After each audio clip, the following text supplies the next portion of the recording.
I am a 39 years old male, and I lost my son in 2019 due to a chronic heart condition.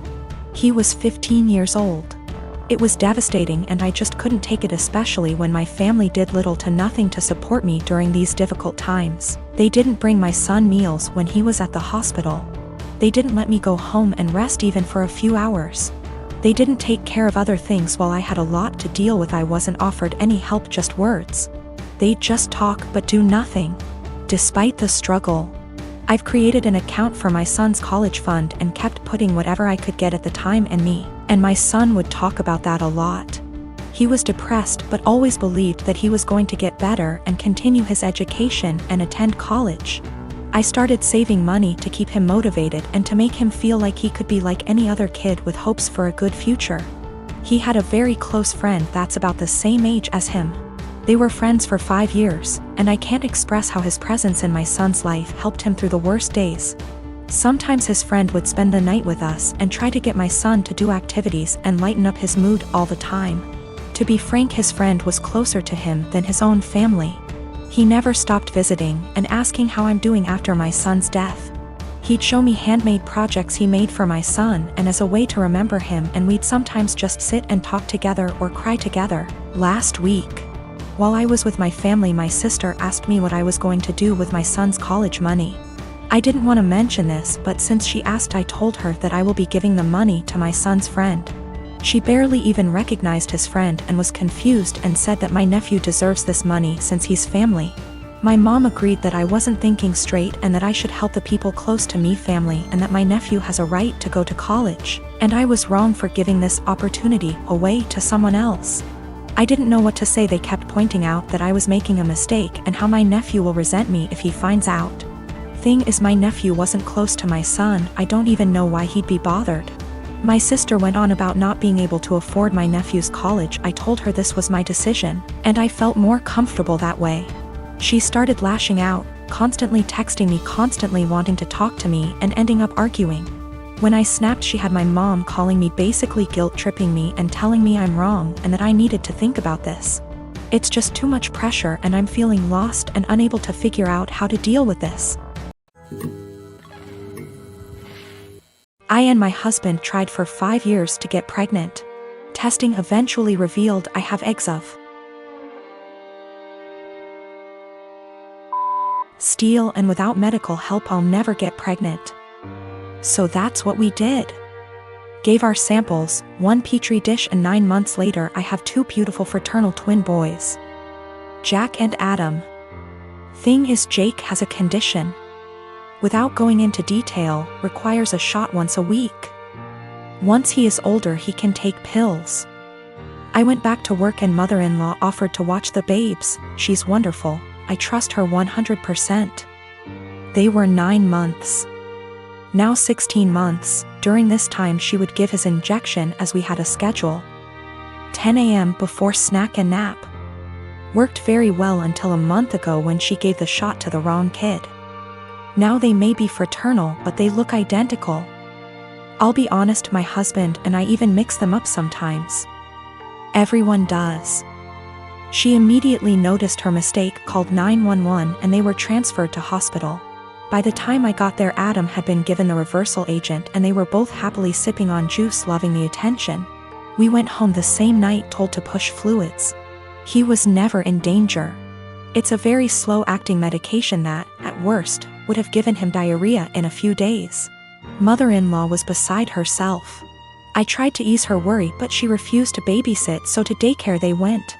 This daycare has a nurse cause some of the kids have medications, so she knew what to do, but the worry of mixing up the kids was a valid concern, and they would not keep name tags on. Doctor recommended a medical tattoo. Explained they tattoo a freckle, no bigger than the end of a pencil eraser, on an area of skin that's easily seen while the child is under mild sedation, similar to dental offices. Because of the area it usually fades in 2 to 3 years, but by then they should have developed more personal features, and may not need it redone. So after discussion with my husband we did it. He has a 2 mm brown freckle on his earlobe. From entering the office to leaving it took 30 minutes. Never felt a thing. Mother-in-law lost her shit the second I mentioned a medical tattoo. I tried to explain, but she just freaked out, so I put both kids on the floor and told her to pick up Jack and find the tattoo. She picked up Adam, so I handed her Jack, and after 20 minutes still couldn't find it. Stripped him to his skivvies. I finally pointed it out and she went, "That's just a freckle," I just said. My point exactly. Adam doesn't have a freckle there. So that's how daycare can tell them apart. She's still pissed and ranting. Once I explain to others and they fail to find it, they understand, but they still think I went too far in tattooing my child and altering their body. I believe I took the necessary precautions recommended by the doctor, and the tattoo will fade with sun exposure, and as he grows, by the time he's 5 it probably won't even be visible, or it'll just look like a faded freckle. I am a 28 years old female, was named after a really obscure character from Greek mythology. My preferred nickname is taken from the end of my name. I always introduce myself with "I'm my name, but you can call me" nickname. None of my co-workers in the small business we work for have ever had a problem with this before, until Megan, the niece of Jeff, one of the 2 owners, was hired. Jeff and Dave co-own the business, but Dave does the actual day-to-day running of the business. I introduced myself and my nickname as usual, but she immediately said that Bessie, not the actual name, would be a better nickname because it comes from the beginning of my name, and that she liked it better. I told her I really didn't like that nickname and wouldn't answer to it, and asked her to please not call me Bessie, but she insisted that it was so much prettier and that I just needed to get used to it. For the next 2 months she tried to call me Bessie, but I completely ignored her whenever she addressed me that way. Even when I knew she really needed help with something, she would call my desk phone and say, "Hey, Bessie," I would reply, "You have the wrong number, there's no Bessie here," and hang up. She then tried to get some of the employees outside the office to start calling me Bessie, but I quickly shut that down. I usually finish my work early and help them with a lot of tedious little things that aren't part of my job description, and threatened to stop helping them unless they used my preferred nickname. Friday she decided she was going to get me to respond to Bessie no matter what. We have an open office design but are at opposite ends. She started calling out Bessie in a sing-song voiceover and over again to try and annoy me enough to respond. Other coworkers got annoyed, most telling her to stop and one Lisa telling me to just let her call me Bessie already. I refused and she kept calling out Bessie louder and louder, until Dave barged in. He'd been on a conference call with an important client and could hear her yelling from his office down the hall. He told her to be quiet and that if she called me Bessie one more time, he'd write her up and dock her pay. Later, Megan cornered me in the break room, called me in for getting her in trouble, and called me Bessie again for good measure just as Dave was walking in to heat up his lunch. He gave her a stern look and said, "I warned you." Then he walked to HR to have her written up. Lisa is saying I'm the for never helping Megan, and that, if I had been nicer or hadn't fought her so hard on the nickname, she probably would have given up on it a while ago, but because I made such a big deal out of it, it became a challenge. My twin sister, May, and I are identical. At the end of our first year of college, I was in a car accident, and I ended up with a facial scar and major trauma. I started seeing a therapist because of the nightmares and the fact that I was panicking any time I got into a car. That led to me realizing there were some deeper issues, which we worked on. As part of that work, I got a physical. Started working with a dietitian to fix my diet and the smorgasbord of vitamin deficiencies it caused. I started working out, strength training 3 days and sprints or hit on 3, with our older sis. By the end of our first year of college, we had each gained about 30 pounds. By the end of the next year, I had lost half of it, but I was smaller at 134 pounds than my previous 120 because of the muscle mass. And that's been my size for the past half-decade. I found a new beautician, and she gave me long layers to make my natural curls be curls instead of waves of frizz. I always wanted, but that my old one said would look bad, and refused. I stopped bleaching it and let it go its natural dark blonde / light brown.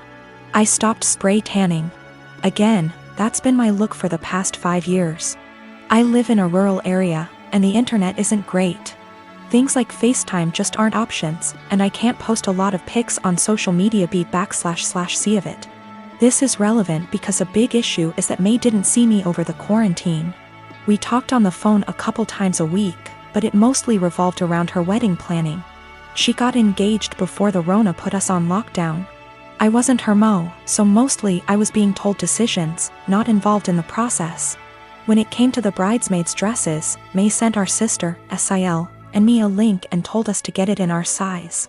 Same with hair and makeup, but we had to arrange for a beautician because May's wouldn't do more than 4.